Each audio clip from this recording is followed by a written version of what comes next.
Fala DPO Talkers! Sejam bem-vindos a um novo episódio do DPO Talks. Hoje a gente está recebendo aqui o meu querido amigo André Trighetti. Ele é executivo com mais de 12 anos de experiência em jurídico, compliance e assuntos corporativos. Ele já atuou em diferentes empresas, Simpla, Coca, Suzano. Bem-vindo, André. Um prazer te ter aqui. Prazer é meu, cara. Obrigado. Olá, pessoal de casa que está ouvindo. Cara, imenso prazer, obrigado pelo convite. Acho que é muito legal o trabalho que vocês vêm desenvolvendo aqui no DPO Talks. Sempre enriquecedor, porque a gente escutar outras práticas, outras pessoas que estão... Como as pessoas estão trabalhando, como que elas estão construindo. Isso aí. É um caminho, às vezes, muito solo a construção que a gente faz dentro das empresas e a gente entender os desafios dos outros também, ver que a gente não está sozinho, mas também ver outras visões, né?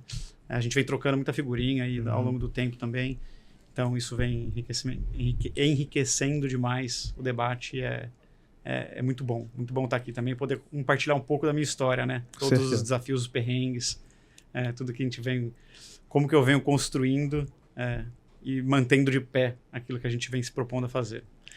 Você tocou no assunto aqui, os perrengues, eu acho que é o que todo mundo quer saber, que todo mundo quer ouvir, né?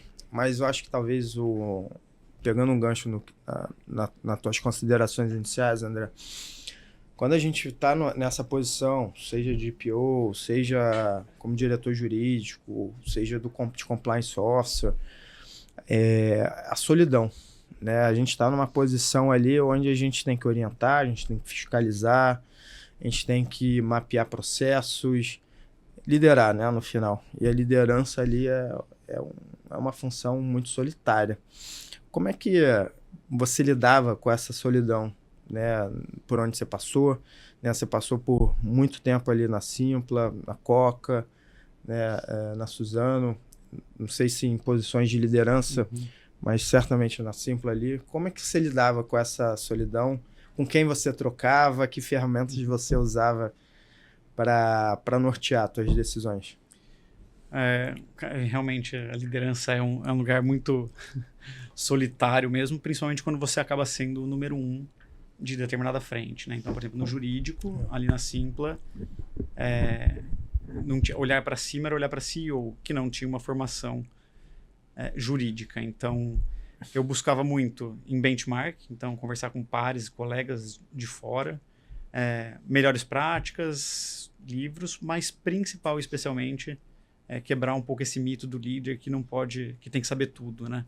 Então, o meu próprio time, dentro da Simpla ou na Takeda, ali que eu também já tinha outro papel de liderança, conversar com eles é o que me tirava dessa domo ali de solidão e de achar que, não, putz, eu preciso ter todas as respostas e construir, e levar para eles e se mostrar vulnerável, né? Então, meu time, os times que eu liderei, foram meus grandes parceiros, no fim das contas, né? Com eles que eu consegui construir, com eles que a gente conseguiu levar a empresa para outro nível, porque a gente trabalhou junto. Uma cabeça sozinha, com certeza não pensa igual 8 cabeças que estão ali querendo fazer acontecer. Todos eles são impactados de certa forma, todos eles estão querendo também deixar um legado. Então, quebrar o mito de que eu preciso saber tudo e que é só o escritório que vai poder me ajudar nisso, ou só vou conversar com outra pessoa, outro diretor de outra empresa do mesmo segmento, que ele vai ter a resposta. Não. Dentro de casa, muitas vezes, 80% das respostas estavam ali mesmo. Mas você delegava muito? Ou você... Acho que tem 2 tipos de liderança, né? Aquele líder que delega e não faz microgerenciamento, e tem aquele líder que quer tomar a decisão final, mas ainda que ouça, né, a tua equipe, teus pares. Como é que é o teu estilo de liderança? Acho que é um mix, né? Tem no fim das contas, eu estou dando a cara para bater, então eu tenho que estar a par do que está acontecendo, mas eu sempre dei muita autonomia para o meu time. Eu acho que isso foi o que fez a gente conseguir, principalmente dentro da Simpla agora, construir um programa de compliance tão robusto, um programa de privacidade, um jurídico tão robusto, né? Os times, eles estão envolvidos no dia a dia, estão dentro da operação, eles sabem as dores que estão acontecendo, que muitas vezes eu não vejo, né? Eu estou ali sentado com os demais diretores, a gente está discutindo uma estratégia e eles estão vendo que não está funcionando lá embaixo, na fábrica, né, na fábrica, porque é uma empresa de tecnologia, mas na fábrica as coisas que não estão funcionando. Então eles me trazem com ideias, constroem. A gente tinha alinhamentos semanais, por exemplo, porque eu preciso saber o que está acontecendo. Uma decisão que tem um impacto no negócio, que tem impacto em receita, eu preciso estar a par e preciso tomar essa decisão, né? Também não posso deixar para alguém todo esse peso. Mas os times que eu liderei sempre foi junto nessa co-construção. Trabalham com autonomia, com muito alinhamento. Porque também, acho que depois a gente vai entrar nisso aqui, na Simpla, por exemplo, eu cuidava de 7 áreas, né? Então, era jurídico, compliance, privacidade, regulatório, HealthGov, governança corporativa e RH. E guarda-chuva. Então, só faltou SG. Exato. Que a gente tentou criar uma área de sustentabilidade, mas a gente acabou fazendo isso como uma frente de negócio, menos do que uma área. Mas se eu fosse querer olhar tudo, eu ia ficar maluco e com certeza minhas decisões não iam ser as mais acertadas. Até porque eu cuidava de RH também, que não é a minha frente de formação técnica, né? Então eu tinha que confiar muito no meu time e realmente confiava ali. Era um time muito técnico, que fez muitas entregas e que me traziam e a gente fazia os alinhamentos necessários. Eu ouvia muito eles, sempre ouvi muito, diferentes pontos de vista. Às vezes existia até conflito dentro dessas áreas. Então, o compliance entende A, o jurídico está entendendo B, e o RH, no mesmo projeto, está com C. Eu poderia pegar, eu e tomar uma decisão e acabou, né? Só que aí você faz um bypass, você não tem a diversidade de pensamento, de opiniões. Então, sentava um representante de cada área comigo e eu fazia até o papel do advogado do diabo ali, né? Eu cutucava o jurídico, falava, pô, mas aí você está sendo inflexível, hein? O jurídico, o compliance, é só toda hora, não. Nossa, RH, mas sem noção, hein? Então, eu mesmo fazia o que a gente fazem com as áreas ali, mas para extrair o melhor deles e a gente chegar em conjunto numa decisão. Cara, você falando aqui, né, é muito pesado você ter um guarda-chuva tão grande, né? E é quase impossível você ter hoje um profissional que entenda disso tudo. E eu sempre faço essa dicotomia. Cara, hoje a gente vive num cenário de especialização, né? Uhum. Mas ao mesmo tempo, quando você está num jurídico corporativo, você precisa ser generalista, você precisa entender de um trabalhista para tocar o RH, de compliance, de privacidade, um pouco de SG, um pouco de civil, consumidor e por aí vai, né? Logicamente, você conta com a ajuda de escritórios, desses especialistas, quando você quer aprofundar a matéria. Mas ali na tua gestão, você precisa entender de um pouquinho de tudo, né? E aí eu te faço essa pergunta. Hoje você acredita que o mundo é mais dos generalistas ou dos especialistas? No mundo corporativo, Porque minha resposta ia ser depende, né? Claro. Como um bom advogado, depende, salva sempre. Eu acredito que dentro do mundo corporativo é dos generalistas. Eu vejo que...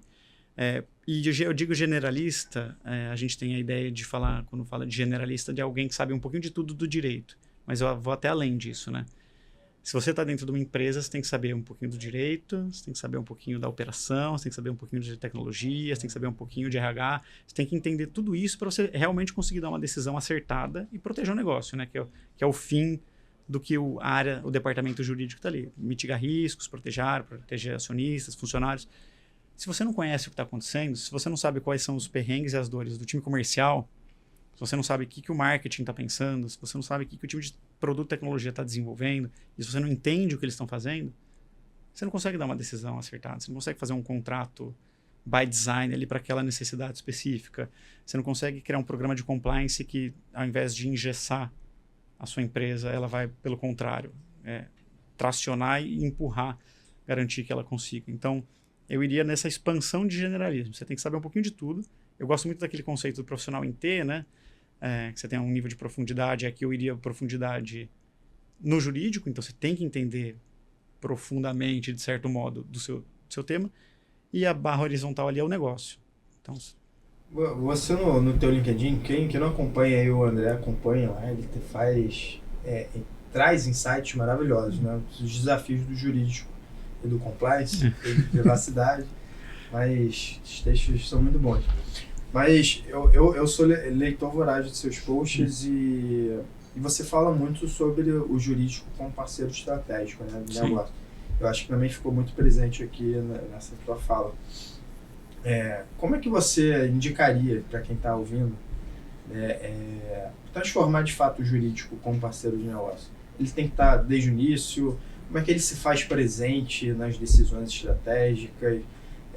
Como é que o jurídico hoje, e o compliance, e o head de privacidade, enfim, o cara que está ali para tomar a decisão, como é que ele se faz presente e como é que ele se faz mais do que presente, importante, para estar sempre na mesa para tomar as decisões estratégicas? Boa pergunta. E eu falo bastante disso mesmo. É que tem um paradoxo aí, né? Que eu quero me mostrar estratégico, mas o negócio não quer me ouvir. Mas então como que eu faço o negócio me ouvir? Se eu não consigo mostrar a estratégia, fica uma roda que você nunca sai dela. E eu acho que isso parte sempre do profissional. Aqui vou falar do direito, aqui do advogado, mas pode abranger todas essas áreas, né? Porque não necessariamente um DPO precisa ser advogado, etc. Sim. Nem do compliance. Mas vamos pensar no advogado da empresa. Parte sempre do advogado. Tem que partir do departamento jurídico essa abertura. Tem que ser humilde o suficiente para falar, cara, outras áreas. Eu quero entender. Você tem que genuinamente querer entender e se aprofundar naquilo para você poder ter decisões muito mais embasadas e acertadas e rápidas, porque uma vez que você entende, você também consegue tomar decisões rápidas, para o negócio enxergar, então, o seu papel estratégico. É um caminho longo, penoso e árduo, né, até que você faz isso e aí ainda assim você não é envolvido. Você faz de novo e ainda assim o time faz de outra forma. Você faz de novo e vai tentando. Até uma hora que você consegue quebrar essa bolha e eles te chamam no começo, né? É o que eu vejo muito que no meu LinkedIn as pessoas comentam muito, tipo, tem que colocar o jurídico no começo dos projetos. E tem mesmo, né? Putz, é o mundo ideal. Mas para colocarem a gente nesse início de processo, é uma ação ativa nossa. Então eu preciso procurar, André, sou super entrão, né?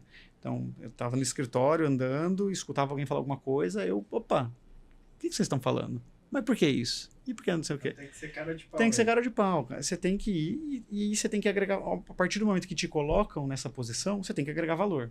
Porque é aquilo. Tá bom, vou colocar o G aqui, cara. E aí você vai lá e demora. Aí você vai lá e fala, não, isso não. Vamos colocar de novo. E você zera, né? É o ciclo da confiança. Você demora pra caramba pra construir. E aí, na hora que você constrói, se você não dá continuidade a isso, quebra, você tem que começar do zero. Então, estar enquanto estratégia, eu nem gosto de falar de business partner, né? Eu falo que jurídico é business, é negócio, né? Não é só um parceiro do negócio, não. Tá dentro da estratégia. Mas para você estar lá, você tem que estar fazendo um trabalho ativo, constante, o tempo todo. Eu não cheguei talvez nesse ponto ainda. Espero que algum dia chegue, mas que você não precisa mais estar ativamente tentando. Mas de toda a minha experiência desses últimos anos, eu estive tentando todos os dias e mostrando o resultado o tempo todo, insistentemente, e aproveitando erros não para apontar dedos, mas como janelas de oportunidade para você educar, entre aspas, o seu stakeholder para falar. Tem gente melhores de falar, mas para falar, tá vendo?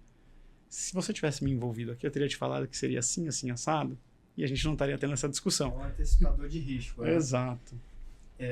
Tem uma história, eu acho que assim, até pro advogado, o diretor jurídico, enfim, o jurídico corporativo até escritório de advocacia, você precisa entender o negócio, né? Como você falou.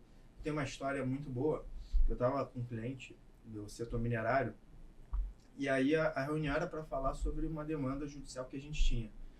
Só que eu nunca tinha tido contato com aquele diretor jurídico. Eu sempre tive contato com o coordenador, com o gerente, e a primeira oportunidade era ali. E o cara foi e ele falou assim, qual tá o preço do minério hoje? A sorte que eu faço o meu dever de casa sempre. E eu sabia aquela resposta. Mas ele me mostrou ali, naquela pergunta, que ele não queria somente que eu fosse um prestador de serviço que antecipasse riscos jurídicos, regulatórios, mas que ele queria testar se eu entendia do negócio dele. Então, nós advogados, a gente precisa ter uma cabeça de empreendedor também, né? Entender Até para a gente antecipar esses riscos, a gente precisa entender onde eles estão. Entender os riscos operacionais, né, reputacionais, que muitos vêm dessas engrenagens que você estava falando. Onde que elas estão, a gente precisa ouvir, a gente precisa saber onde elas estão.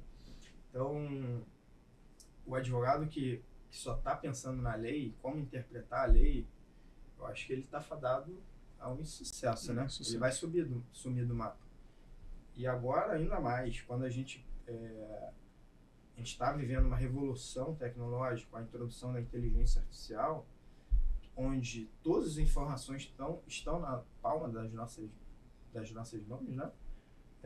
A gente consegue acessar qualquer informação. Eu gosto de falar que a gente tem, hoje, a maior biblioteca do mundo, né? Maior que é de Alexandria. Então, cara que não sabe, que não quer saber, cara, ele vai ficar para trás. Fica e... Bom, inteligência artificial acho que é um outro tema bastante debate para ter aqui. Eu sou um super entusiasta, mas acho que as pessoas têm que tomar um pouco de cuidado. E tem uma questão que as pessoas que falam de... Eu super concordo com você quando você fala que o advogado que só quer interpretar a lei está fadado ao insucesso, seja no escritório, seja na empresa. Isso certamente, né? Eu não contrato escritório que vai me mandar um parecer de 8 páginas falando da lei. Não, para isso não preciso. Eu quero um escritório que entenda, e todo escritório, quando é novo, né, principalmente, eu explico o modelo do negócio em que a gente está inserido, na Simpla, na Takeda, na Coca, onde quer que esteja. Eu explico o modelo e por que eu estou contratando ele. Cara, o que a gente está buscando é lançar tal produto, mitigar tal risco, é olhar para essa frente e fazer isso. E eu quero que ele atue como se ele estivesse dentro da empresa. Então, que ele já me traz... Obviamente, eu vou fazer uma tradução ainda do que ele traz para o meu negócio, para a minha necessidade, porque ele não está efetivamente lá no dia a dia, mas eu quero que ele me traga aquilo mastigado. A partir do momento que eu recebo um e-mail com um PDF, com 8 páginas, falando de lei, jurisprudência, eu falo, cara, isso não me serve de nada. Assim, tudo bem, é um norte, eu posso ler aqui, mas você não está facilitando a minha vida, né? E muitas vezes o advogado ele vai te trazer cenários, né? E sempre em cima do muro. Ó, você tem o cenário A, B e C, mas ele não te dá qual que você tem que ir. Não, nunca é. A decisão mas aí tá no DNA do advogado, né? A gente cai naquela cilada que a gente falou do início da solidão. Então você sempre vai ter que tomar a decisão sozinho. Não é isso que você quer, né? De um escritório parceiro. Mas voltando assim, vamos falar um pouco pegando de novo o gancho da solidão, né? Você estava falando aqui nos bastidores como você aprendeu com a roda girando, né, com o carro andando, a formatar, estruturar o programa de compliance e privacidade na Simpla, né? Conta pra gente um pouco como é que foi esse desafio. Naquela ocasião você não era um especialista, né, como você me relatou. Como é que foi começar do zero? Quais foram os desafios que você passou? Quais são os atalhos hoje que você poderia indicar? Tá. Aqui na Simpla, principalmente, que foi quando a gente fala, né, trocou a roda, o carro andando, e foi assim mesmo. Foi uma coisa muito, muito maluca, porque precisava fazer, principalmente a frente de compliance, era uma necessidade regulatória. Mas lá eu tive uma sorte muito grande que tanto compliance e privacidade eram tratados de forma separada. Então, quando eu entrei, a privacidade ficava com o time de cybersecurity, e compliance era uma área que estava ali no jurídico sendo estruturada, ia começar a ser estruturada. Então, o programa de privacidade quando veio para o jurídico, já veio com um shape dado, uma estrutura feita. Tinha alguns profissionais ali já que estavam se especializando naquilo muito novo, né? LGPD 2018. Isso. Né? Foi em vigência em 20. Em 20, Então, tudo muito novo, assim, então especialistas dado o tempo de vigência, mas já tinha uma cara montada, o que me ajudou demais, porque se tivesse que pegar tudo do zero também, sou um ser humano só, era um time muito pequeno naquele momento, mas o programa de compliance não. Então, quando eu entrei, ele tinha uma estrutura mínima, o mínimo do mínimo, que era porque existiam os investidores ali e tinha um foco muito grande em canal de denúncias, mas não tinha a estrutura de um programa robusto mesmo de compliance, que vai além de canal de denúncias e que atende também as frentes regulatórias, né? Então, na Simpla, por exemplo, é uma empresa, eu também não sabia, quando eu entrei achava que era só vender ticket, mas ela é super regulada pelo Banco Central, então transação de cartão de crédito, Pix, etc. Tem que ter as seguranças todas, e há uma exigência das adquirentes, das próprias bandeiras e do Banco Central para que exista uma estrutura já montada. E eu entrei naquele momento, eu nunca tinha trabalhado diretamente com compliance, já tinha trabalhado enquanto advogado, parceiro dos times de compliance, e me deparo com esse grande problema que tá bom, você precisa criar um programa do zero. E aí é muito engraçado, porque aí, voltando a falar um pouco do LinkedIn, eu recebo muita mensagem privada de pessoa me pedindo um guia, não é nem uma mentoria, assim, um guia de como que eu começo o compliance, eu quero olhar para frente de riscos.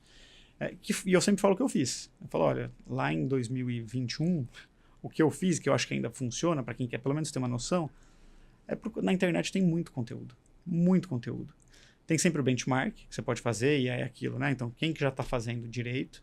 Eu estava dentro de uma estrutura que tinha a Movile naquele momento, que a Movile hoje não existe, mas que é na estrutura ali que tinha outras empresas que também já estavam fazendo, e conteúdo ilimitado online. A própria, não sei se pode fazer propaganda aqui, a própria LEC. Eu sou professor da LEC. Então pode falar. Pessoal, LEC incrível, não, me ajudou, ajudou demais, assim, os materiais gratuitos mesmo. Então, da própria LEC, materiais do próprio governo, foi ali que eu peguei como base, vídeo no YouTube, TikTok, até em todos os lugares tem informação. Tem que saber filtrar, tem que ler cenário, exato, ver o que cabe, o que não cabe, o que faz sentido, o que não faz sentido. Tem o bom senso ali, eu sei que é relativo, mas acho que os advogados saem da faculdade já com um bom senso um pouco mais apurado do que a média, e começamos a construção daí. E é aquilo, foi como eu estava te contando. Hoje, você olha para o programa de compliance de hoje, da Simpla, e olha para o de 4 anos e pouco atrás, você dá risada do que foi aquilo que foi criado. Mas aquilo foi o que a gente conseguia atender naquele momento, né? Um time com 3 pessoas. Qual a diferença que você consegue... Resumidamente. A gente... o PLD, por exemplo, uma das frentes regulatórias e compliance, a gente fazia na unha. Então, chegava cliente novo, pegava, jogava no Google para pesquisar. Hoje, existe um sistema automatizado que você joga o CNPJ, o nome dos sócios, ele em questão de segundos te traz um relatório. Se tem algum apontamento, ele mesmo já faz essa pesquisa de apontamento. O próprio sistema. Não, um sistema contratado. Faz a pesquisa ali, e aí se tem mais algum apontamento, aí vai para uma análise humana. Se não, está liberado, e aí a gente desenvolveu um produto conectado a esse programa externo, que uma vez que esse sistema libera, o seu evento passa a ser publicado imediatamente. Antes não, subia o evento, aí a gente já liberava o evento, porque eu falava, bom, até eu conseguir olhar, tinha uma pessoa no compliance que era eu pegava, jogava num Excel, e aí eu fazia todos os preenchimentos na unha. E aí, no fim do mês, eu conseguia finalizar dos clientes novos, era um período de pandemia, então estava muito restrito. Se tivesse algum que tinha algum problema, aí a gente fala, vamos tirar do ar, olha que situação difícil, né, se não é imediato. Então, essa é uma das frentes, assim, que quando a gente falou, como que a gente fazia, né? Hoje tem milhares de eventos diariamente subindo ali que em segundos roda um PLD, um QIC, a gente consegue fazer isso. O próprio canal de denúncias também era um canal que era terceirizado, que ficava na Argentina, demorava dias para chegar para a gente toda a resposta, e toda a resposta que a gente postava para o denunciante demorava dias para subir.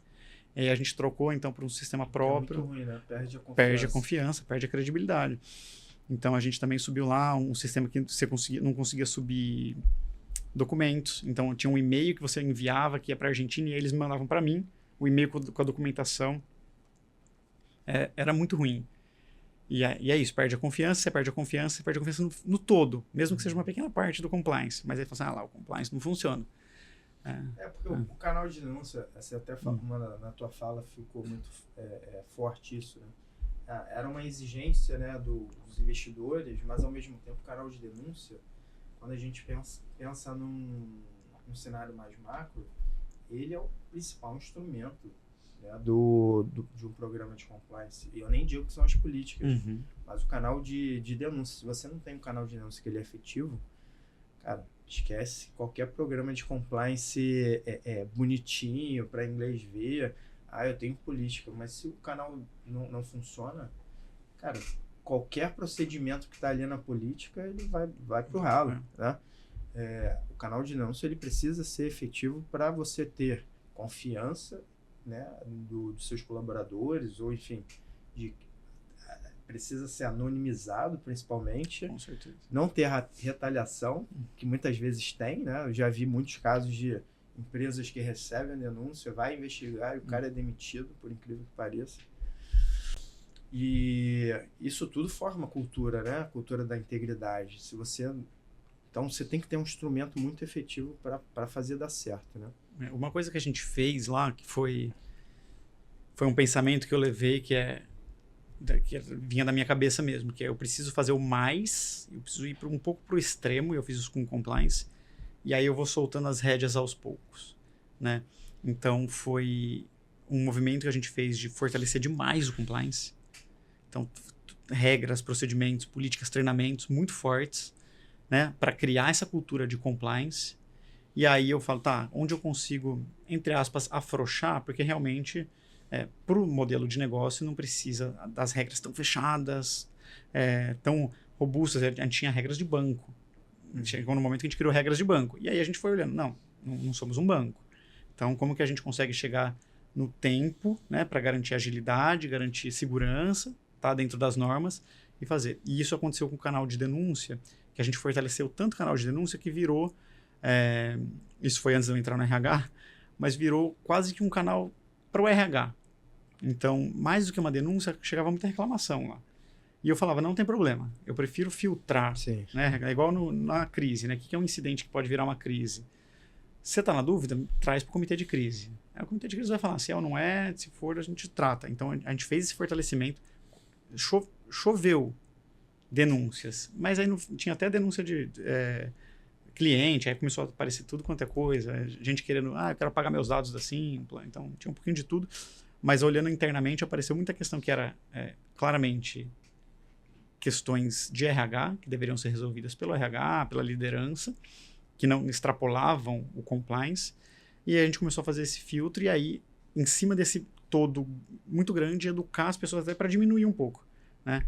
Então a gente fez esse trabalho lá, que foi muito, muito forte, porque ajudou a criar rapidamente uma cultura de compliance. Você falou também um ponto aqui que eu acho essencial, né? Para você criar cultura e manter cultura, treinamento, capacitação, né? Não é top-down, não acredito nisso, né? Você tem que estar mantendo ali o tempo inteiro. E eu imagino, né, no universo da Simpla, onde você trata com fornecedores, centenas de fornecedores, quantos colaboradores vocês tinham? Agora, no final de março, 310. 310. Empresa médio porte, né? Como você estava falando, no your client, né? Você tem que verificar quem contrata vocês, e também vocês não vão expor uma empresa não íntegra, né? Enfim, quantos né, processos vocês tinham que mapear para criar esse tipo de cultura, e o treinamento ele vai permear isso, né? Como é que vocês faziam? Tinham treinamentos, capacitações frequentes? Como é que vocês mantinham essa cultura da integridade? Foi, só num ponto que você fala, que você não acredita no top-down. Eu também não acredito em cultura imposta top-down, mas no compliance do tone at the top, né? O tom vem do topo, então não é top-down, mas tem que começar com as lideranças. Então esse acho que foi o primeiro aspecto. Arrasta, né? Exato. Não adianta, eu tô aqui fazendo um treinamento, falando como tudo lindo, maravilhoso e como as coisas vão funcionar, se eu, enquanto diretor, ou os demais diretores não estão praticando isso no dia a dia. Então não funciona. Não funciona porque as lideranças imediatas e não imediatas vão olhar para aquilo e falar, pô, se o cara não faz, por que eu vou fazer? Então, o tom do topo descer é muito importante. Não impor, né? Mesmo porque cultura você não impõe, né? Cultura é o que se vive, é o que acontece. Não interessa o que está escrito na sua parede. Interessa o que as pessoas estão fazendo, vivendo. Por mais que você queira, pode até ser uma cultura aspiracional, valores que você aspira que as pessoas tenham, mas a cultura é aquilo que acontece no dia a dia. E aí os treinamentos é onde eles entram. Primeiro porque mostrar que o compliance é um parceiro real de cada um dos funcionários. Nem parceiro de negócio, nada disso. O compliance está aqui para te proteger. A gente, na Simpla, atendia cliente público. Então, a gente fazia treinamento sobre clientes públicos, mostrando para a galera que, olha, se fizer alguma coisa errada, e a gente está aqui para te orientar a fazer certo, não só a empresa pode ter problemas, mas você, funcionário que fez errado, também. Né? Você responde na pessoa física. E como que a gente traz, então, o compliance para eu te mostrar que você está na dúvida? Me procura. Vai ter uma licitação? Vamos fazer junto? Vamos fazer essa... Então, trabalhar, pegar na mão mesmo, mostrar como que funciona e treinamento intensivo. Treinamentos gravados, mas principalmente na pandemia não dava muito para fazer, era online, então recorrentes, não só, tá aqui no sistema, acessa lá, mas, gente, é obrigatório, entra todo mundo nesse link. E agora, com retomada, né? Dada a retomada ali, presencialmente.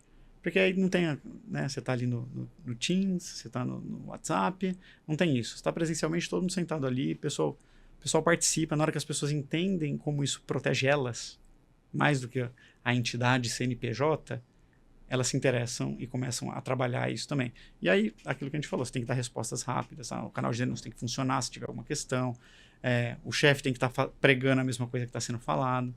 Então, e se faz alguma coisa errada, as pessoas têm que ser punidas igualmente, seja A, seja Z, seja o C-Level, seja o estagiário.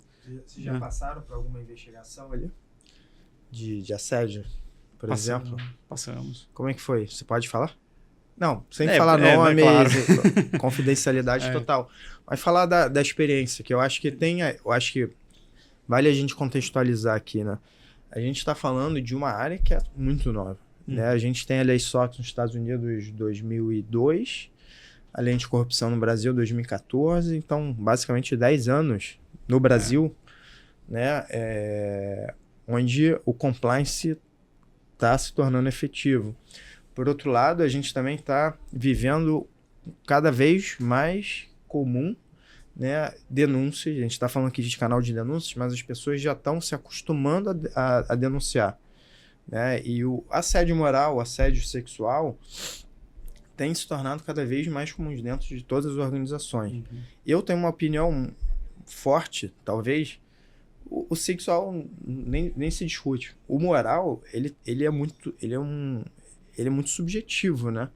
Ele é uma linha tênue. Você pode gritar com uma pessoa que tem gatilhos, ela vai estar achando que você está assediando ela moralmente, e eu acho que é legítimo, e ela vai te denunciar. Agora, quem está investigando vai receber essa denúncia e tem um papel, uma responsabilidade muito forte de identificar se de fato houve, onde estão as evidências, trazer provas. Eu faço esse tipo de investigação e é muito complexo quando eu vou fazer a investigação, as entrevistas, de identificar onde, né, e separar o joio do trigo, onde que de fato estão as evidências e o que de fato é pessoal, que é subjetivo. Então, você já passou por alguma situação dessa, cara? Já. Essa é a parte mais difícil, acho que, do compliance. Assim, tem a parte técnica difícil, que acho que vai muito para a parte regulatória, mas o trato do compliance nessas frentes de investigação, principal especialmente de assédio, são muito delicadas, né? Porque você quer ser justo com qualquer um que seja, o denunciante e o denunciado. Então, é uma linha muito tênue e muito difícil de você chegar nela e falar onde cruzou o compliance e onde não cruzou. Nos treinamentos que eu dou sobre, principalmente assédio, uma coisa que eu gosto muito de falar, porque é uma frase muito usada, que é mimimi é a dor que não dói na gente. Né? Então, sempre a dor do outro é o mimimi. A minha é uma dor legítima. Agora a sua, para de mimimi. Né? A gente vê isso de pessoas, principalmente mais velhas, que vêm de outros ambientes, etc., que não é desculpa. Né? Então, esse é outro ponto que também sempre abordo nos treinamentos, que eu falo, gente, eu sou de outra geração. Paciência, cara. Aprenda, né? Vamos... então, o primeiro ponto é esse. Mimimi é a dor do outro, é sempre a dor do outro. Né? A nossa é sempre uma dor legítima. E aí, como que você consegue separar o que de fato é, por exemplo, uma cobrança agressiva, agressiva no sentido de, tipo, uma meta agressiva, exigências agressivas no sentido de, tipo, a gente precisa fazer a empresa caminhar e a empresa As empresas não são ONGs, né? Precisa gerar receita, gerar caixa, as pessoas estão lá recebendo um salário e precisam entregar valor, né? E onde que ultrapassa o que não é aceitável? E aí, eu acho que esse ponto que você traz é muito bom no sentido de eu tenho uma casca que eu aguento, por exemplo, se a gente está aqui numa conversa e você dá um grito comigo, cara, você pode gritar o tanto que você quiser, entrar por um ouvido e sair pelo outro, eu vou olhar e falar, Jean, acho que você está fora do tom. E fim. Pode ser que tivesse uma outra pessoa aqui que você fala, às vezes nem grita, você fala um pouco mais alto, um pouco mais firme, e a pessoa realmente se sente ofendida. Ela legitimamente se sentiu ofendida. Só que na hora que tenho a minha régua, né, de vivência, vou fazer uma avaliação nesse sentido, e aí eu escuto falar, porque o Jean foi ríspido. Como que eu consigo tirar a minha carga de tipo, poxa, mas ele falou isso, qual o problema? Né? É assim que funciona. E consigo olhar para a pessoa, para o denunciante, entender em que lugar em que ele se coloca aquilo. Por isso que a importância, obviamente, das entrevistas, de conversar com o denunciante. Muitas vezes de conversar com o denunciado também, acho que é sempre muito delicado, é uma decisão muito... Tem que ter o contraditório. Exato. Mas nem sempre a gente chega, né, a falar com o denunciado também, às vezes tem tantos elementos que já corroboram, e conversar com outras pessoas, né? E aí tem um ponto que tem algum momento que você falou que a pessoa faz a denúncia, lá no começo quando tá falando de canal, e às vezes a pessoa acabou de fazer a denúncia e já tá no corredor que existe uma denúncia no compliance. Você fala, pô... Eu tô fazendo de tudo para ser confidencial o negócio, para ser anônimo, e aí tá na boca do povo já quem foi, quem que é o denunciado. Fofoca porque de corredor, né? Muitas vezes é o próprio denunciante que tá, às vezes até, muitas vezes, pode ser por fofoca mesmo, mas na maioria das vezes eu acho que acaba levando isso para outras pessoas, que é uma forma de extravasar. E aí você tem que lidar com isso também, né? Então, porque se a empresa toda sabe que existe uma denúncia, que fulano é denunciado, e aí quem denuncia... Vou generalizar aqui, quase sempre, acredita que a solução é desligar aquela pessoa. Então, sempre que uma pessoa denuncia, e eu vi isso na prática inúmeras vezes, a solução para a pessoa o denunciado tem que ser desligado. Só que nem sempre essa é a resposta do compliance. Porque, às vezes, a gente identifica que não houve uma prática anti-compliance, ou que existem outras medidas disciplinares que são aplicáveis naquele contexto. E aí fica o denunciado com a sensação que, por exemplo, ele tomou uma medida disciplinar injustiçado, porque eu só cobrei a pessoa, né, pensando nesse exemplo, e o denunciante que fala, e o cara não foi mandado embora, porque a solução para a pessoa eu preciso que ele saia daqui. Então é delicadíssimo. Essa é a parte mais complexa para mim de um programa de compliance, a investigação. Exatamente. Eu acho que tem alguns fatores, alguns temperos nisso, né? A gente está vivendo também uma nova geração Z, todo mundo fala muito sobre a geração Z, onde ela é mais sensível, né, a esse tipo de cobrança, né, a fazer as coisas funcionarem. É uma geração que está em busca mais de propósito, uma geração que está em busca de não bens materiais, né? Então, se ela não se sente confortável com o clima organizacional, tchau e bênção, né?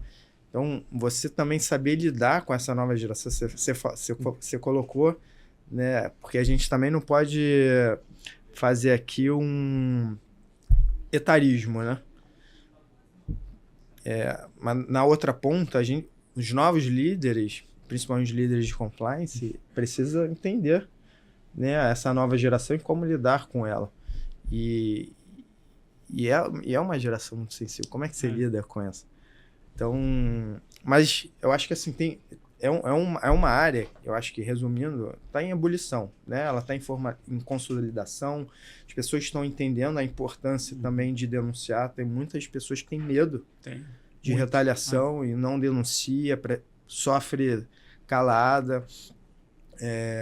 Então, eu acho que o compliance hoje tem esse papel de tornar as coisas mais claras, mais evidenciadas, instruir quais são os caminhos a serem seguidos, logicamente sem prometer, né, o que as pessoas esperam, investigar a fundo, porque às vezes eu já vi casos onde politicamente, né, eu acho que também esse é um problema da área de compliance. Muitas vezes quem investiga é quem toma a decisão E às vezes é o próprio denunciado. Então, onde está a isenção desse processo, né?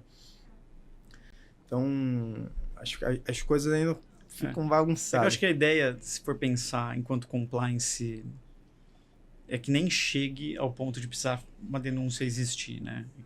No mundo de Alice, seria que você tem uma estrutura de compliance tão robusta, tão forte dentro de uma empresa, de uma cultura empresarial, em que as pessoas levam a sério os treinamentos, entendem, e que essas coisas não acontecem, e a denúncia é um caso muito pontual, específico, que a gente sabe que não é realidade.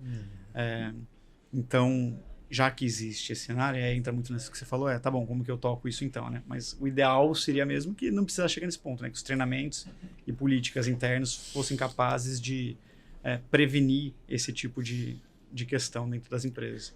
E quando a gente olha sobre a perspectiva de risco, né? O risco reputacional, ele está muito presente nisso. Porque aquilo, para você ser cancelado hoje, Não. é assim, né? Você pode ter uma denúncia sem qualquer embasamento, sem qualquer fundamento. O cara que foi denunciado, cara, a reputação dele já foi pro ralo. Como você estava falando, o cara fez a denúncia e já está no corredor fazendo fofoca ali. O cara já foi julgado. Né? Então, eu conheço casos onde a denúncia é feita no tribunal público, né, que são as redes sociais hoje. O cara é cancelado de uma hora para outra, acabou a carreira do cara, ou dela, enfim, do denunciado. A gente tem que tomar muito cuidado. Isso eu venho alertando muito as pessoas para ter esse tipo de cuidado, discernimento. Cara, não é para julgar, né, sem você saber. É muito fácil você falar da vida, como você falou. É muito fácil você julgar a vida alheia sem ter as informações, os fatos, né? Por isso, no treinamento de compliance de assédio, inclusive, eu acho muito importante passar. Eu tenho 3 slides lá do treinamento que eu dava, que é o que não é assédio. Porque boa. O que não é assédio? O que não é assédio, né? Então, por exemplo, uma cobrança mais forte não é assédio, né? Eu impor metas agressivas não é assédio, né? Eu chamar atenção não é assédio, né? Obviamente com respeito, então, né? Ali a gente acaba detalhando mais no treinamento. Mas é isso, então, porque senão, no fim das contas, tudo é assédio. E aí, se tudo é assédio, a empresa não anda, o compliance só vai trabalhar isso, as lideranças começam a ter medo de tratar com seus liderados, porque, putz, eu vou fazer isso, o cara vai me denunciar, vai envolver compliance, e as pessoas têm aquele medinho do compliance quando vai para essa frente de denúncias. Então, o que não é assédio também é importante, né? E é importante disseminar isso dentro da empresa, porque como eu disse ali, a gente recebia muita denúncia que era questão de RH. Porque meu líder não me deu feedback depois da avaliação de desempenho. Tá bom, acho que o RH consegue levar isso, né? Martia, te dá um direcionamento aqui. Você já trabalhou em uma empresa tech, uma empresa de papel e celulose, na Coca. Imagino que sejam culturas diferentes, né? Para cada uma das empresas. Quando a gente fala, né, em compliance, você acha que o setor, né, das empresas interfere, né? Ou seja, a formação da cultura cultura de integridade interfere no setor que a empresa está, principalmente quando você está numa empresa tech, né, a Simpla, onde o dinamismo, a velocidade das decisões, elas são diferentes. O que você consegue fazer de comparação? Assim? Não, é muito diferente. Muito diferente. É impressionante. Quando eu estava na Coca, a lei era muito recente. Então, um pouco antes de eu sair da Coca, a gente estava começando a fazer um mapeamento ali para criar um programa de compliance. Estava conversando com as pessoas. Era muito recente. E vinha muito de fora, né? Isso estava sendo trazido do México ali, que precisava trazer para o Brasil. Então, não tive essa experiência lá. Na Suzano já tinha o compliance, era um compliance muito novo e ele era muito ligado à área de auditoria interna da companhia. Então ainda você vê que era... Controle de risco. As pessoas ainda estavam entendendo qual era o papel do compliance ali. E aí eu migro para farmacêutica, e aí acho que aqui é onde tem o maior... a disparidade entre o que é tech e farmacêutica, é que o compliance tinha uma estrutura dentro da farmacêutica robustíssima e muito grande. Porque já é uma empresa global, né? Então já trazia... Quando a lei foi implementada aqui no Brasil Eles já tinham as demais legislações estrangeiras que eles já seguiam, e porque lá tem uma questão que você lida com vidas diretamente, né? Você está lidando com vida, com medicamento, com impactos imprevisíveis, com questões de corrupção muito fortes, né? Porque licitação, cliente público, medicamento de alto custo, etc.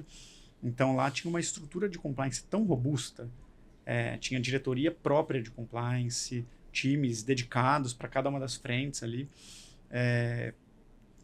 e era um time muito respeitado. Eu lembro que eu entrei, foi ali a primeira vez que eu tive um contato real com o compliance e entender o que era um compliance. Muito respeitado. Então, as pessoas procuravam, e era o sonho ali, as pessoas procuravam o time de compliance para, tipo, olha, está acontecendo tal coisa, como que você me orienta? E era engraçado, porque muitas vezes o pessoal de compliance, a gente conversava, eram times diferentes, mas a gente ficava sentado junto ali, né? E eles falam assim, muitas coisas que perguntam é de bom senso, né? E é bom falar que compliance tem que ser respeitado, não temido, né? Exato. E não, era muito respeitado mesmo. E ganhavam prêmios da CGU, então era... E aí, quando você vai para um ambiente de tecnologia, que esse dinamismo todo, o compliance, na verdade, ele nasce de uma necessidade de... Acho que até traz um pouco da nova geração, de ter um canal, etc. E ele veio muito puxado, pelo menos na minha experiência, na minha vivência, do regulatório. Então, o regulatório puxou o restante do compliance. Porque o regulatório era uma necessidade de existência para manutenção do negócio. E aí, junto com o regulatório, trouxe, então, as práticas de compliance raiz mesmo, toda a sua estrutura. E como que você consegue colocar isso num ambiente dinâmico? Tem gente entrando e saindo o tempo todo, novas gerações entrando que não param 3 meses na empresa, né? Você está treinando ali, tem que treinar o tempo todo, porque cada hora tem gente nova, pessoas que estão em campo, então muita gente em campo, a gente tem ambiente de tecnologia, a gente tinha operação local, como que essa pessoa em campo, numa situação de crise ali o tempo todo acontecendo, mas consegue seguir as regras e as normas de compliance, como que elas conseguem ter acesso ao compliance, que não é só uma grande estrutura. Então, tem essas diferenças e tem a construção. Eu nunca vi a construção da farmacêutica, como foi, mas eu vi como que estava esse local de respeito. No ambiente de tecnologia, é uma construção de mostrar a importância daquilo, aquilo tudo que a gente já falou, de proteção ao funcionário, e conseguir inserir isso no negócio. Então, para as pessoas entenderem que aquilo está ali para ser só mais uma rodinha rodando junto com o negócio, garantindo proteção, viabilidade, etc. Então, respondendo a sua pergunta agora de forma mais objetiva, sim, eu vejo muita diferença dependendo do segmento, do setor que está inserido. Então, e aí, dentro desse ponto, vou pegar outro gancho, que é a cultura, né, numa empresa tech é completamente diferente. Né? Eu trabalho com muitas empresas tech e eu vejo que um ambiente é diferente, desde menos formal, por exemplo, né? Ele é um ambiente mais propício para você inovar. Então, tem um projeto que me chamou muita atenção quando vocês lançaram, que foi a tokenização, né, de ingresso. E penso eu que foi bem disruptivo ali para o setor, especificamente, aqui especificamente no Brasil, né, até para quem está nos ouvindo, a tokenização ela é um instrumento, né, e ela traz segurança operacional para você, na medida que você garante, né, e rastreia quem compra, quem vende, né? E você tem todo o histórico ali das operações. Então, quando a gente pensa em mercados secundários como o cambismo, a tokenização é poderosíssima, né? Como é que foi isso? Como é que foi essa implementação? Como é que vocês pensaram no projeto? Foi um projeto, ele acabou aparecendo ali, emergindo na Simpla num momento muito propício, que foi os shows da Taylor Swift. Para quem está nos assistindo, ouvindo, não sei se você também lembra que teve até gente que morreu, a gente vem do cambismo, um monte de coisa aconteceu aqui e a gente já vinha trabalhando nessa frente de tokenização porque existia ali uma vontade de garantir uma proteção maior, redução de chargeback, tem uma série de impactos dentro de uma estrutura operacional, além do que o consumidor enxerga e que a gente estava tentando trazer. Nisso acontece o show da Taylor Swift, e surgem inúmeros projetos de lei na Câmara dos Deputados, e uma delas ganhou destaque, que é o projeto Taylor Swift. No Brasil a gente apelida tudo. E que a gente teve uma atuação via associação ali, a Brevin, fez um trabalho incrível, inclusive, e casou muito, muito bem. Então, esse PL, agora não me recordo se ele já foi aprovado, mas ele é um PL que para prevenir o cambismo, e a gente nisso trabalhando, a gente já vinha, era um projeto já antigo, né? Trabalhando com a tokenização, para garantir, então, que eu poderia trabalhar um mercado secundário seguro, que eu comprei o ingresso, mas não vou poder ir, por qualquer motivo. E aí, eu vou ter que perder o dinheiro, vender para um cambista, como que eu faço? Eu tiro um print da minha tela e te mando, mas e se eu fizer isso para mais pessoas, né? Então, a primeira frente que a gente olha tá bom, como que eu agrego valor para o usuário final, né? O meu cliente é o produtor de eventos, mas eu tenho o usuário, que é quem compra o ingresso do produtor de eventos. E aí, então, eu primeiro trago essa segurança para ele. Eu falo, olha, uma vez tokenizado, você consegue fazer tudo dentro da plataforma, é tudo rastreado. Eu não vou mais, eu quero transferir para o Jean. Ou eu não vou mais, eu quero devolver para a plataforma. E aí você também consegue começar a agregar valor para o próprio produtor de eventos. Que ele tem a rastreabilidade daquilo, ele garante que isso não está... Porque para ele é péssimo cair na mão de cambista, né? Então, você também trabalha com o mercado secundário do próprio produtor, e ele tem mais previsibilidade, porque um evento, você precisa saber quanta bebida você vai ter, né, espaços, etc. A partir do momento que eu estou transacionando dentro da plataforma, e eu tenho essa comunicação ali toda, que é garantida pela tokenização, eu consigo ter um evento muito mais adequado para o público que eu vou estar recebendo, e também as outras frentes, aí olhando para dentro da empresa, né? Você reduz risco de chargeback, risco de vazamento de dados, uma série de benefícios que são agregados a isso, e que, no fim, só traz benefícios para toda essa cadeia.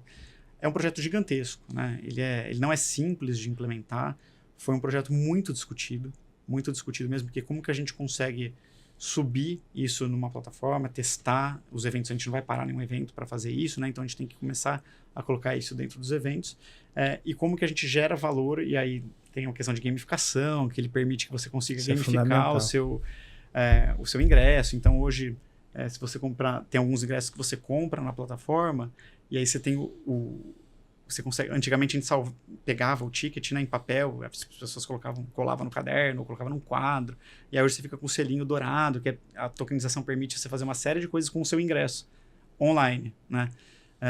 Então esse foi um projeto muito grande, e ele tem, inclusive, a gente estava falando aqui de compliance, ele tem muito a ver, porque ele estava caminhando junto com um projeto de lei, que é como que eu olho para o projeto de lei, se eu quero trabalhar mercado secundário, e eu tenho um projeto de lei que está falando que é proibido cambismo, que é um mercado secundário.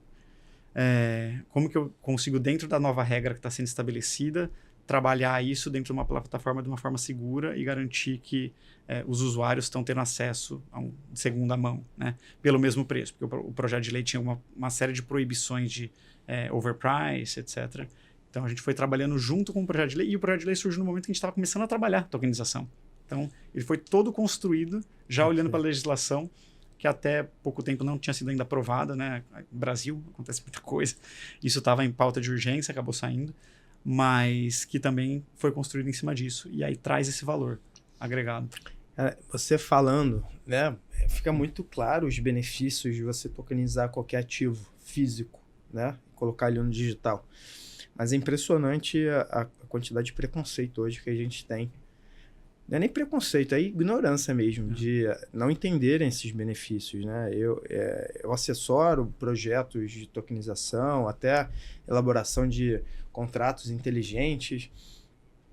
As pessoas me perguntam, Jean, desde o que é a tokenização? Logicamente, acho que a gente tem esse papel de compartilhar conhecimento, de explicar o que é, quais são esses benefícios, até pessoas falam, cara, eu prefiro viver no meu mundo analógico, ele é mais seguro. Sempre funcionou. Sempre funcionou. Acho que trazendo mais para a realidade, né? Hoje a gente tem um mercado, bom, você também trabalhou dentro das questões regulatórias bancárias, né? Mercado de pagamento, o Pix revolucionou. Quantas pessoas hoje falam, cara, eu não quero ter Pix porque para ter fraude é uma moleza. Eu prefiro ter o meu dinheiro guardado debaixo do cartão, do colchão. Então, As pessoas hoje, eu acho que eles têm esse preconceito com a inovação, com a tecnologia, né? E para onde você está vendo, por exemplo, então, falando de novo de inteligência artificial, para onde que esse mercado vai com a inteligência artificial? O tipo de impacto que você vê que vai trazer essa disrupção tecnológica? Cara, eu acho que ele vai mudar. Já vem mudando, né? A gente vem falando de inteligência artificial faz muito tempo. Vem mudando o mercado jurídico, mas eu ainda tenho a impressão que a gente usa pouco e mal a inteligência artificial no mercado jurídico como um todo, né? Existem outras aplicações aí, médicas, etc., que são coisas incríveis, mas eu acho que tem poucas pessoas que estão sabendo realmente extrair o valor necessário ali o valor inerente da inteligência artificial e o que ela pode entregar. E começa das coisas mais básicas. Primeiro, falando de novo do LinkedIn, é muito nítido para mim, por exemplo, quando eu faço um post e alguém comenta, que foi gerado por uma inteligência artificial. Então, assim, que não é genuíno aquilo, né? A pessoa pega o post, acho que deve colocar um prompt assim, tipo, gera uma resposta. Que loucura. E dá para perceber. Você percebe. E aí você vê até um padrão em alguns comentários ali que você fala, tipo, é meio que tudo a mesma coisa, sabe? Escrito de outra forma, o prompt deve ter mudado uma coisa em outra. Basicamente, resumo do que você... um resuminho ali, tipo, é muito interessante, pois isso. Fala, exato, foi o que eu acabei de falar. Né? Eu respondo todo mundo, claro, né? Tô ali. Mas dá para perceber. E a gente vê isso em contrato. Quantas vezes eu pegava ofícios ou contratos, assim, às vezes até do meu próprio time falava assim, isso aqui é ChatGPT, hein? E tudo bem, eu não tenho problema, cara, você gerar um ofício. Eu gerei uma vez um ofício para a prefeitura de Salvador, eu nunca esqueço disso. Foi logo nos primórdios, porque tinha uma legislação muito específica, municipal, aliada à lei de acesso à informação que eu precisava, e eu pedi para o ChatGPT gerar, e ele gerou. O ofício ficou lindo, nossa, muito bem escrito. Falei, olha, em segundos, né? Só que eu fui ler a lei de acesso à informação, estava ali certinho, e a lei municipal, eu fui procurar essa lei. E eu não achava essa lei por nada. Entrei no site da prefeitura. Eu falei, olha, ChatGPT, tem certeza da lei, né? Porque eu converso com o ChatGPT com um amigo, né? Você tem certeza? Sabe o que ele me respondeu? Não, eu inventei para poder completar a informação. Aí eu falei, aí eu dava bronca, né? Nunca mais invente nada. Se você não souber, você fala que você não sabe. Mas eu vejo que as pessoas hoje usam a inteligência artificial, só usam. E estão deixando um pouco a capacidade, a inteligência humana, trabalhar por trás e fazer. Se as pessoas começarem a realmente usar isso de uma forma mais profunda, de uma forma robusta, usar isso como um apoio, não como um fim, a gente vai otimizar tanto trabalho, né? E eu realmente, eu uso como um proofreader, né? Eu acho maravilhoso isso. Então, qualquer coisa que eu escreva, assim, não curtinho, mas alguma coisa que eu escrevo mais longa, eu coloco lá, ChatGPT já como um proofreader em português, procure redundâncias, palavras repetidas, faço todo o prompt. Revisar, né? Revisar, tipo, não mude o contexto, não quero que você mude. E eu quero depois que você me fale o que você trocou, o que você tirou. E aí ele, segue otimizado, tal, basicamente o mesmo texto, uma vírgula que eu esqueci de colocar, uma crase que não foi, e aí no fim ele fala assim, olha, na frase tal, estava escrito assim, eu só inverti a ordem para fazer mais sentido com a frase que vem de baixo. Eu falo, cara, é isso, porque eu quero continuar escrevendo o que eu escrevo, né? Mas se eu tenho uma ferramenta que garante que eu vou estar me comunicando muito melhor, de uma forma muito mais clara e transparente para o meu público ali, ou para quem vai ler aquilo, por que eu não vou usar? Não vejo problema, né? E hoje eu tenho visto muitas pessoas reclamando no LinkedIn que falam assim, poxa, eu adorava escrever com um emoji. Agora, tudo que eu coloco emoji parece que foi inteligência artificial, eu não coloco mais emoji em nada. Cheio de hashtag.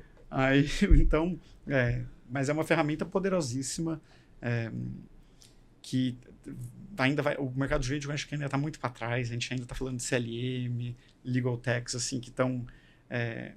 tem muitas antigas já ainda, mas que ainda patinam muito e...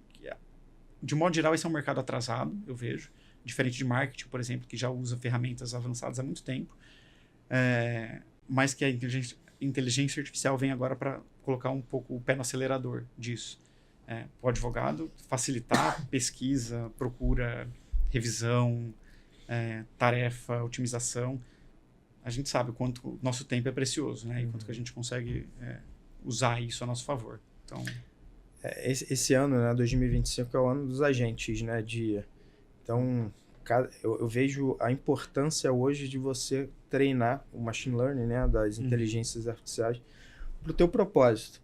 Então, cara, o advogado, ele precisa procurar o agente que vai ajudá-lo no propósito que ele está buscando ali, né? Mas no fim, né, a finalidade desse agente ou do seu ChatGPT gratuito é ele potencializar teu trabalho.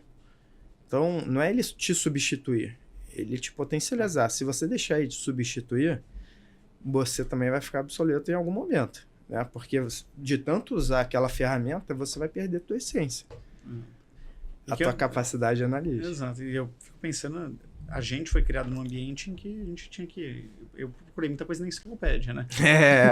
Depois no Cadeia. Cara, eu falo muito isso, né? Quando eu vou dar treinamento de gestão de riscos dia, eu começo sempre a minha palestra assim, quem conhece a Barça? Então, a inteligência artificial, esse é o meu mote, meu gancho inicial. A inteligência artificial, a revolução que a inteligência artificial está fazendo é a mesma que o Google fez para a Barça. E quem está nos escutando aqui sabe que foi Barça, vai saber a nossa idade aí. Barça ou La Russa Cultural. La Russa Cultural. Assinante do Estadão, né? Acho que era. Então... Acho que era do Globo, a La Russa. Era do Globo, Eu lembro, eu tinha toda a coleção. A Barça eu não tinha, tinha que ir no vizinho pedir emprestado. A Barça era cara, era só para classe A, né? Então é isso, a gente foi... E aí você cresce com um pensamento analítico e você desenvolve uma capacidade de interpretação, etc., que eu não sei exatamente, eu acho que tudo se ajeita, né? As coisas vão continuar. Mas eu fico pensando, tenho sobrinhos hoje que eu olho e eu penso assim, putz, essas crianças vão crescer. Já, né? O celular eles já atendem assim, não é que nem a gente que faz assim. Nativo, E aí, como que eles vão crescer num ambiente em que existe uma inteligência artificial, né? Na nossa época, imagina. Nossa época era a inteligência da cabeça. Aliás, você falando, né? Meu filho, outro dia, ele pegou uma foto impressa e fez assim com um movimento para dar zoom, né? Ele já nasceu sabendo dar zoom no celular sem ter celular, né? Exato. Então, onde a gente vai? Imagina, cada dia que passa, a inteligência artificial se desenvolve ainda mais. É uma loucura. Bom, André, acho que o papo aqui rolou fácil, né? Fluiu. Passou rápido aqui.